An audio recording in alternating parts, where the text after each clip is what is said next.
উপদেষ্টাকে বলতে চাই, আপনি এইভাবে দায় এড়াতে পারেন না। 6 মাসের একটা সময়সূচি বেঁধে দিয়ে কখনোই আপনি এরকম একটা নিরপরাধ শিশু যে কিনা হাসপাতালে মৃত্যুর সঙ্গে পাঞ্জা হচ্ছে, তার এই আত্মচিৎকারকে আপনি অবহেলা করতে পারেন। হচ্ছে 5ই আগস্টের যে আকাঙ্ক্ষা নিয়ে বাংলাদেশের সকল শ্রেণী পেশার মানুষ রাস্তায় নেমেছিল, যে একটি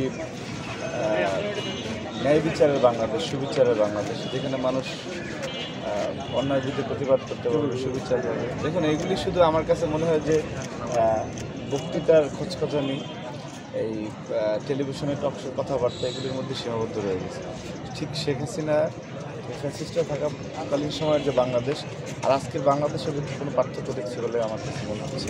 কোনো প্রতিষ্ঠা হয়নি এবং যে সন্ত্রাসীদের যে অপহরণ হয়েছে, তাদের অন্ধকারে চাঁদাবাজি, খুন খারাপ হচ্ছে, এসব বন্ধ করার জন্য আমরা আজকে মানববন্ধনে উপস্থিত হয়েছি ইনশাল্লাহ। এবং আপনাদের মাধ্যমে আমাদের আবেদন যে সরকার দ্রুত কার্যকরী পদক্ষেপ নিয়ে এই শাস্তি প্রদান করবে।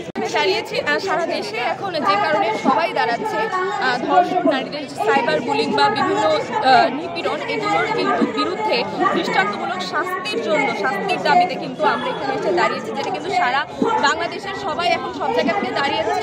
এবং জাতীয়তাবাদী ছাত্রদলকে ধন্যবাদ যে তারাও কেন্দ্র ঘোষিত কর্মসূচি হিসেবে সকল শিক্ষা প্রতিষ্ঠানে কিন্তু এই কর্মসূচি দিয়েছে। আমরা কিন্তু দলীয় ব্যানারে সেখানে দাঁড়ালেও এই দাবিটা কিন্তু আমাদের সাধারণ শিক্ষার্থীদের সবার, সাধারণ নারীদের সবার।